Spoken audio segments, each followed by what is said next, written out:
A Boy and a Man from Banner in the Sky by James Ramsey Ullman, page 211. The crevasse was about 6 feet wide at the top and narrowed gradually as it went down, but how deep it was Rudy could not tell. After a few feet, the blue walls of ice curved away at a sharp slant, and what was below the curve was hidden from sight. "Hello!" Rudy called. "Hello?" a voice answered from the depths.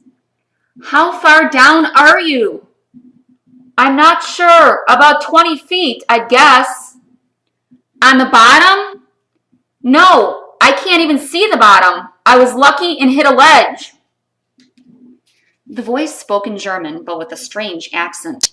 Whoever was down there, Rudy knew it was not one of the men of the valley. "Are you hurt?" he called. "Nothing broken." "No," said the voice, "just shaken up some and cold." "How long have you been there?" "About 3 hours." Rudy looked up and down the crevasse. He was thinking desperately of what he could do. "Do you have a rope?" asked the voice. "No." "How many of you are there?" "Only me." There was a silence. When the voice spoke again, it was still quiet and under strict control. "Then you'll have to get help," it said. Rudy didn't answer. To get down to Kurtal would take at least 2 hours, and for a party to climb back up would take 3. By that time, it would be night, and the man would have been in the crevasse for 8 hours. He would be frozen to death. "No," said Rudy. "It would take too long." "What else is there to do?" Rudy's eyes moved over the ice walls, almost vertical, smooth as glass. "Have you an axe?" "Axe?" he asked. "No, I lost it when I fell. It dropped to the bottom." "Have you tried to climb?" "Yes, but I can't get a hold." There was another silence. Rudy's lips tightened, and when he spoke again, his voice was strained. "I'll think of something," he cried. "I'll think of something." "Don't lose your head," the voice said. "The only way is to go down for help." "But you'll—" "Maybe, and maybe not. That's a chance we'll have to take." The voice was quiet as ever, and hearing it, Rudy was suddenly ashamed. Here was he, safe on the glacier's surface, showing fear and despair, while the one below, facing almost certain death, remained calm and controlled. Whoever it was down there, it was a real man, a brave man. Rudy drew in a long, slow breath. With his climbing staff, he felt down along the smooth surface of the ice walls. "Are you still there?" said the voice. "Yes," he said. "You had better go." "Wait!" Lying flat on the glacier, he leaned over the rim of the crevasse and lowered the staff as far as it would go. Its end came almost to the curve in the walls. "Can you see it?" he asked. "See what?" said the man. Obviously, he couldn't. Standing up, Rudy removed his jacket and tied it by one sleeve to the curved end of the staff. Then, holding the other end, he again lay prone and lowered his staff and jacket. "Can you see it now?" he asked. "Yes," said the man. "How far above you is it?" "About 10 feet. Again, the staff came up. Rudy took off his shirt and tied one of its sleeves to the dangling sleeve of the jacket. This time, as he lay down, the ice bit cold and rough into his bare chest, but he scarcely noticed it. With his arms extended, all the shirt and half the jacket were out of sight beneath the curve in the crevasse. "How near are you now?" he called. "Not far," said the voice. "Can you reach it?" "I'm trying." There was the sound of scraping boot nails, of labored breathing, but no pull on the shirt sleeve down below. "I can't make it," said the voice. It was fainter than before. "Wait," said Rudy. For the third time he raised the staff. He took off his trousers. He tied a trouser leg to the loose sleeve of the shirt. Then he pulled one by one at all the knots he had made, between staff and jacket, jacket and shirt, shirt and trousers. He pulled until the blood pounded in his head and the knots were as tight as his strength could make them. This done, he stepped back from the crevasse to the point where his toes had rested when he lay flat. With feet and hands, he kicked and scraped the ice until he had made 2 holes. Then, lying down as before, he dug his toes deep into them. He was naked now, except for his shoes, stockings, and underpants. The cold rose from the ice into his blood and bones. He lowered the staff and knotted clothes like a sort of crazy fishing line. The trousers, the shirt, and half of the jacket passed out of sight. He was leaning over as far as he could. "Can you reach it now?" he called. "Yes," the voice answered. "All right, come on." "You won't be able to hold me. I'll pull you in." "No, you won't." He braced himself. The pull came. His toes went taut in their ice holds, and his hands tightened on the staff until the knuckles showed white. Again he could hear a scraping sound below, and he knew that the man was clawing his boots against the ice wall, trying both to lever himself up and to take as much weight as possible off the improvised lifeline. But the wall obviously offered little help. Almost all his weight was on the lifeline. Suddenly there was a jerk, as one of the knots in the clothing slipped, and the staff was almost wrenched from Rudy's hands. But the knot held, and his hands held. He tried to call down, "All right?" But he had no breath for words. From below, the only sound was the scraping of boots on ice. How long it went on, Rudy could never have said. Perhaps only for a minute or so, but it seemed like hours. And then at last, it happened. A hand came into view around the curve of the crevasse wall, a hand gripping the twisted fabric of his jacket, and then a second hand rising slowly above it. A head appeared, a pair of shoulders. A face was raised for an instant and then lowered. Again, one hand moved slowly up past the other. But Rudy no longer saw it, for now his eyes were shut tight with the strain. His teeth were clamped, the cords of his neck bulged, the muscles of his arm felt as if he were being drawn one by one from the bones that held them. He began to lose his toe holds. He was being dragged forward. Desperately, frantically, he dug in with his feet, pressed his whole body down as if he could make it part of the glacier. Though all but naked on the ice, he was pouring with sweat. Somehow, he stopped the slipping. Somehow, he held on. But now, suddenly, the strain was even worse, for the man had reached the lower end of the staff. The slight give of the stretched clothing was gone, and in its place was rigid dead weight on a length of wood. The climber was close now, but heavy, indescribably heavy. Rudy's hands ached and burned as if it were a rod of hot lead that they clung to. It was not a mere man he was holding, but a giant or a block of granite. The pull was unendurable, the pain unendurable. He could hold on no longer. His hands were opening. It was all over. And then it was over. The weight was gone. There was a scraping sound close beneath him, a hand on the rim of ice, a figure pulling itself up onto the lip of the crevasse. The man was beside Rudy, turning to him, staring at him. "Why, you're just a boy," he said in astonishment. Rudy was too numb to move or speak. Taking the staff from him, the man pulled up the line of clothes, untied the knots, and shook them out. "Come on now, quickly," he said. Pulling the boy to his feet, he helped him dress. Then he rubbed and pummeled him until at last Rudy felt the warmth of returning circulation. "Better?" the man asked, smiling. Rudy nodded, and finally he was able to speak again. "And you, sir," he said, "you are all right?" The man nodded. He was warming himself now, flapping his arms and kicking his feet together. "A few minutes of sun, and I'll be as good as new." Nearby, a black boulder lay embedded in the glacial ice, and going over to it, they sat down. The sunlight poured over them like a warm bath.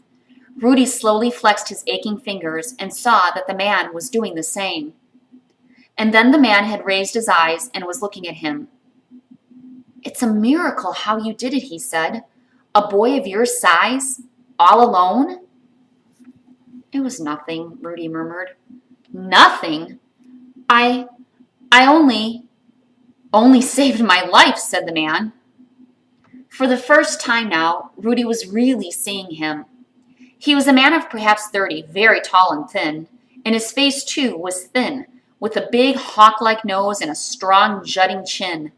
His weather-brown cheeks were clean-shaven, his hair black, his eyes deep-set and gray. And when he spoke, his voice was still almost as quiet as when it had been muffled by the ice walls of the crevasse. "He is—" what? Rudy thought. Not Swiss, he knew. Not French or German. English, perhaps? Yes, English. And then suddenly a deep excitement filled him, for he knew who the man was. "You are Captain Winter?" he murmured. "That's right." "And I have saved, Rudy stopped in confusion, and the Englishman grinned. "You've saved," he said, smiling, "one of the worst imbeciles that ever walked on a glacier. An imbecile who was so busy looking up at a mountain that he couldn't even see what was at his feet." Rudy was wordless, almost stunned. He looked at the man and then away in embarrassment, and he could scarcely believe what had happened. The name of Captain John Winter was known through the length and breadth of the Alps. He was the foremost mountaineer of his day, and during the past 10 years had made more first ascents of great peaks than any other man alive. Rudy had heard that he had come to Kurtal a few days before. He had hoped that at least he would see him in the hotel or walking by in the street. But actually to meet him, and in this way, to pull him from a crevasse, save him, it was incredible. Captain Winter was watching him. "And you, son," he asked, "what is your name?" Somehow the boy got his voice back. "Rudy," he said, "Rudy Matt." Matt. Now it was the man's turn to be impressed.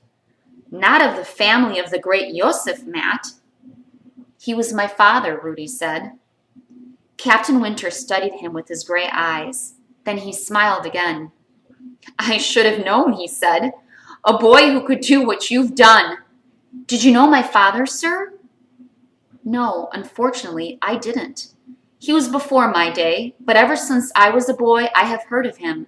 In 20 years, no one has come to the Alps and not heard of the great guide, Joseph Matt." Rudy's heart swelled. He looked away, his eyes fixed on the vast mountain that rose before them, and then he saw that Captain Winter was watching it too. Unconsciously, the Englishman spoke his thoughts. "Your father was—" He caught himself and stopped. "Yes," said Rudy softly. "He was killed on the citadel." There was a silence. Captain Winter reached into a pocket and brought out an unbroken bar of chocolate. "Lucky I fell on the other side," he grinned. He broke the bar in two and handed half to Rudy. "Oh, no, sir, thank you. I couldn't. When I meet a boy your age who can't eat chocolates in winter, I'll be glad to stay in a crevasse for good." Rudy took it, and they sat munching. The sun was warm on their thawing bodies. Far above, it struck the cliffs and snowfields of the citadel, so brightly that they had to squint against the glare. Then there was Winter's quiet voice again. "What do you think, Rudy?" "Think, sir? Can it be climbed?" "Climbed? The citadel?" "Your father thought so. Alone among all the guides of Switzerland, he thought so."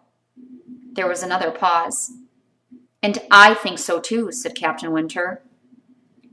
The boy was peering again at the shining heights, and suddenly his heart was pounding so hard that he was sure the Englishman must be able to hear it. Is that why you have come here, sir?" he asked. "To try to climb the citadel?"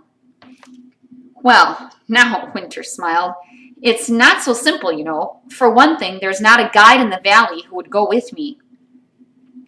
"I have an uncle, sir. He is—" "Yes, I know your uncle, Franz Lerner. He is the best in Kurtal, and I've spoken to him. But he would not go. Anything but that, he said. Any other peak, any route, any venture, but not that, he said, not the citadel." "He remembers my father." "Yes, he remembers your father. They all remember him. And while they love and respect his memory, they all think he was crazy." Winter chuckled softly. "Now they think I'm crazy," he added. "And maybe they're right, too," he said. "What will you do, sir?" asked Rudy. "Not try it alone?" "No, that crazy I'm not." Winter slowly stroked his long jaw. "I'm not certain what I'll do," he went on. "Perhaps I'll go over to the next valley, Trubroly. I've been told there is a guide there, a man called Saxo. Do you know him?" "Yes, Emil Saxo. I've never met him, but I have heard of him. They say he is a very great guide." "Well, I thought perhaps I'd go and talk with him after a while. But first I must reconnoiter some more, make my plans, pick the route, if there is a route." "Yes, there is. Of course there is." Rudy had not thought the words. They simply burst out from him. And now again he was embarrassed as the man looked at him curiously. "So?" said Captain Winter. "That is interesting, Rudy. Tell me why you think so." "I have studied the citadel many times, sir." "Why?" Because, he stopped. He couldn't say it. "Because you want to climb it yourself?" "I am not yet a grown man, sir. I know I cannot expect—" "I wasn't a grown man either," said the captain. "When I first saw the citadel, I was younger than you, only 12, and my parents had brought me here for a summer holiday. But I can still remember how I felt when I looked up at it, and the promise I made myself that someday I was going to climb it." He paused. His eyes moved slowly upward. "Youth is the time for dreams, boy," he murmured. "The trick is, when you get older, not to forget them." Rudy listened, spellbound. He had never heard anyone speak like that. He had not known a grown man could think and feel like that. Then Winter asked, "This east face, Rudy, what do you think of it?" "Think of it, sir? Could it be climbed?" Rudy shook his head. "No, it is no good. The long chimney there, you see? It looks all right. It could be done. And to the left, ledges," he pointed. "They could be done too. But higher up, no, they stop. The chimney stops and there's only smooth rock." "What about the northeast ridge?" "That is not good either." "It's not so steep." "No, it is not so steep," said Rudy. "But the rocks are bad. They slope out with few places for holes." "And the north face?" Rudy talked on about the north face, the west ridge, the southwest ridge. He talked quietly and thoughtfully, but with deep inner excitement, for this was the first time in his life that he had been able to speak to any one of these things which he had thought and studied for so long. And then suddenly he stopped, for he realized what he was doing. He, Rudy Matt, a boy of 16 who worked in the kitchen of the Beau Site Hotel, was presuming to give his opinions to one of the greatest climbers in the world. But Captain Winter had been listening intently. Sometimes he nodded. "Go on," he said now, as Rudy paused. "But I am only—" "Go on." And Rudy went on. "That doesn't leave much," said the captain a little later. "No, sir," said the boy. "Only the southeast ridge." "Yes, sir." "That was the way your father tried, wasn't it?" "Yes, sir." "And you believe it's the only way?" "Yes, sir." Captain Winter rubbed his jaw for a moment before speaking again. Then That also is very interesting to me, Rudy, he said quietly, because it is what I believe too. Later, they threaded their way down the blue glacier. For a while, they moved in silence. Then Captain Winter asked, "What do you do, Rudy?" "Do, sir? Are you an apprentice guide, a porter?" Rudy swallowed. "No, sir." "What then?" He could hardly say it. "A dishwasher." "A dishwasher?" "In the Beausite Hotel. It is my mother, sir. Since my father died, you see, she is afraid. She does not want—" Rudy swallowed again. "I am to go into the hotel business," he murmured. "Oh." Again they moved on without speaking. It was now late afternoon, and behind them the stillness was broken by a great roaring, as sun loosened rock and ice broke off from the heights of the citadel.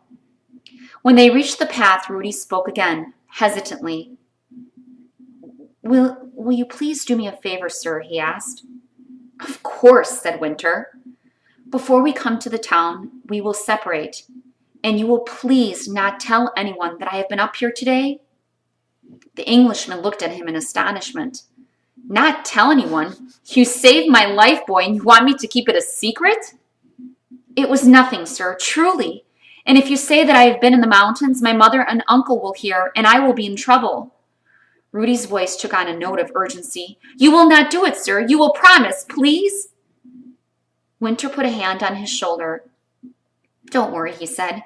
"I won't get you in trouble." Then he smiled and added, "Master Rudy Matt, dishwasher." They walked down the path. The sun sank. Behind them, the mountain roared.